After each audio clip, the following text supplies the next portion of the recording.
Panoorin natin to sa Bilyonaryo Agenda ha.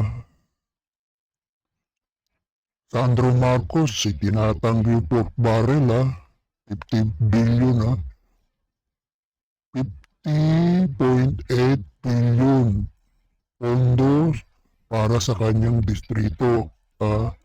Napakasinungaling talaga itong Charis talaga Charis, Sandro Marcos sinungaling ka ibig sabihin nagsisinungaling si Yusek Cabral dalawa kayo ng tambaluslos na yan si Romualdez tambaluslos at ikaw bilyon-bilyon na allocable, upal ka talaga alam mo bang sinungaling kapatid ng magnanakaw? Upal ka. Pakinggan natin to. Napakasinungaling to. At si Presidential son, Sandro Marcos, sa issue ng umano'y allocable, soft pork sa kanyang distrito. Wala raw siyang kinalaman dito. Yan ang agenda report ni Joan Manalo.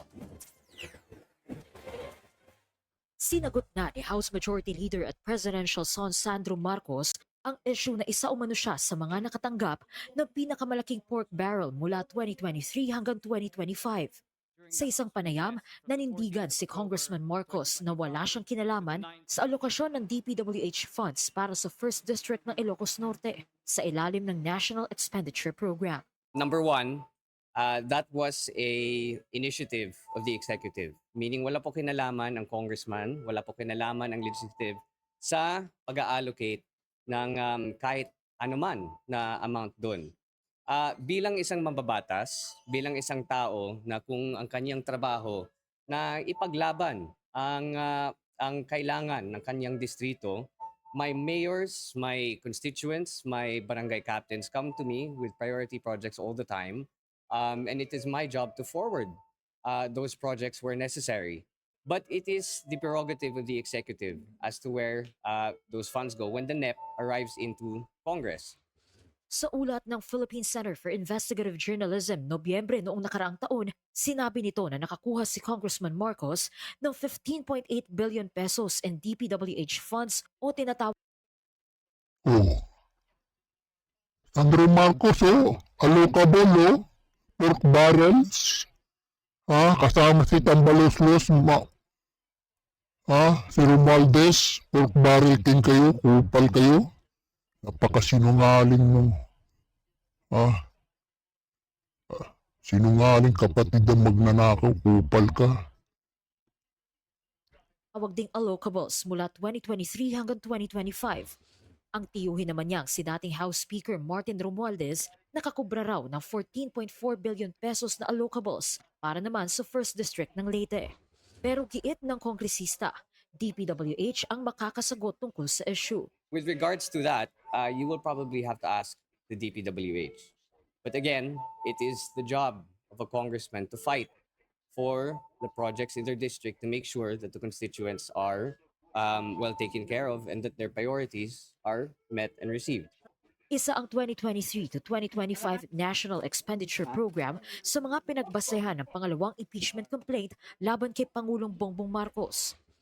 Partikular na ang tinatawag nilang BBM parametric formula na naging daan umano para mangyari ang sistematikong korupsyon sa ilalim ng Marcos Jr. administration.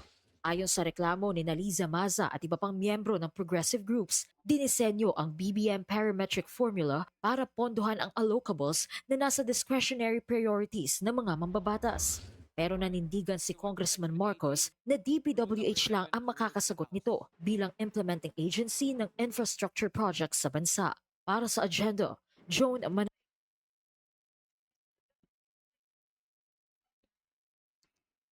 Yung bang ano na yan, Yung ICI na yan, Kaya ba ipakulong yan si Tambaluslos, Romualdez? Pati yung anak na si Teresa, Sandro Marcos, Mga kupal na yan, allocable, bilyon-bilyon. Tingnan natin, Yung mga ombudsman na yan, yung DOJ, kaya ba nila yan? Kasuhan yan? Yung dalawa na yan? Wala pang nakukulong. Puro kayo senador na senador, ha? Nililis niyo yung ano, ha? Iniiwas niyo yung ano, ha? Pag-usapan yung flood control sa mga congress ba? Mga kupal kayo? Hindi nyo kaya kasuhan yan, di ba? Kasi pag pinasuhan niya si Tambalos-los na yan, ha? Yung Romualdez na yan, sigurado yan na kasama yan si Bangag na adik sa koke, sabi ni Amy Marcos, yan ang mastermind. Pirma ng pirma eh. Nakadroga kasi hayop na, pirma ng pirmang, puro kurakot lang. Walang ginagawa ng gobyerno nito.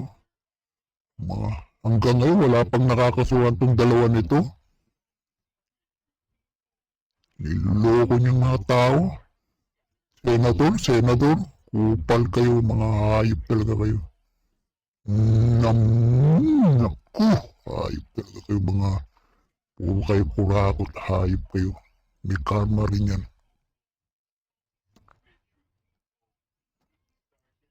Oh, dito naman tayo kay kay Eli, San Fernando, ha? San Fernando, Eli. Kamanggagawa party list, congressman, ha? Ay, nako, si congressman, naging ha? Ano bang ginawa sa Lipa City dito? Lipa City. Natanggap na natin yung resolusyon na officially nagdedeklara sa atin bilang persona non grata o unwelcome. O persona non grata. Sa Lipa City ba? Teritoryo ni ni Batman. Grabe talagang Batman, ha? Ito. Sinuli mo na ba yung 50 billion na kinuha nyo sa PhilHealth? Kupal ka. Kupal ka talagang, hinayupak ka talaga.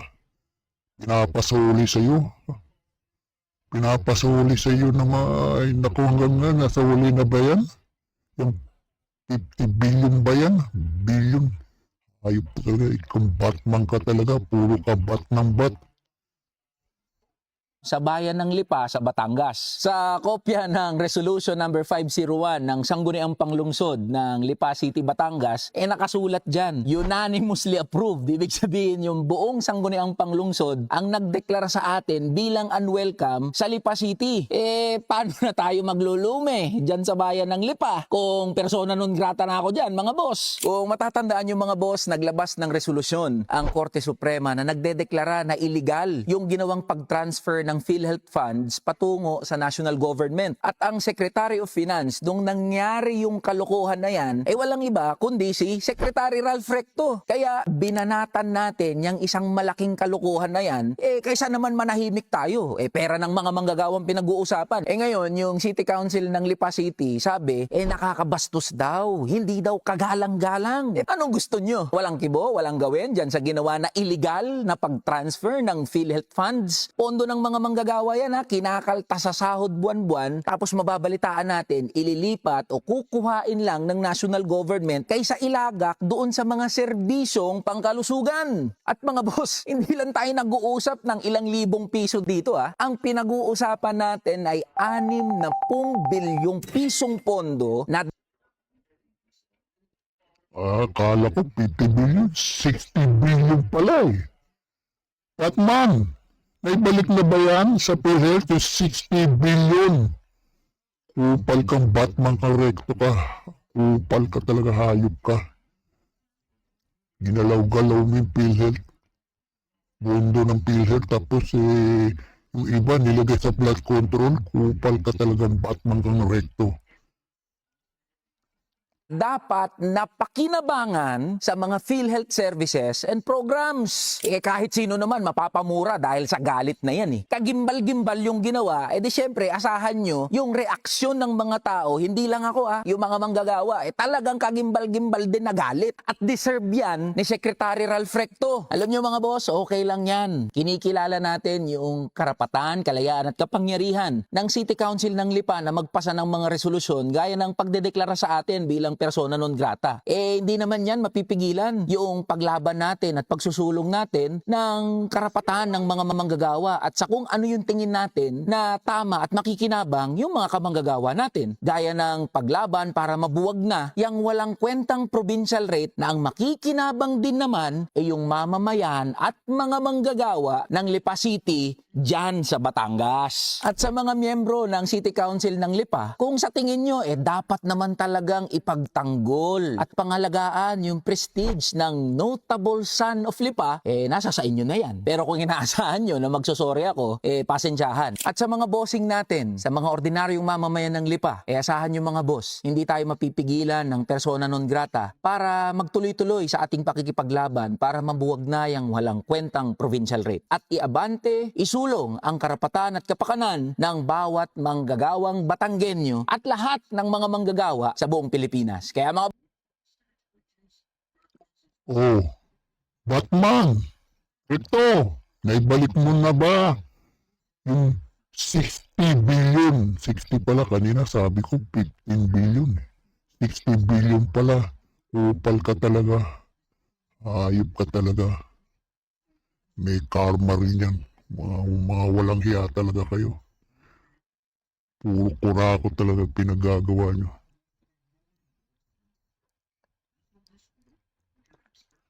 Malapit ng Chinese New Year.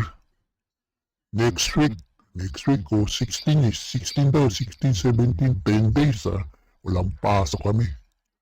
Dito sa Taiwan, walang pasok. Bakasyon ng 10 days. May ampaw-ampaw. Naku, magkano kaya ang ampaw natin? Babu!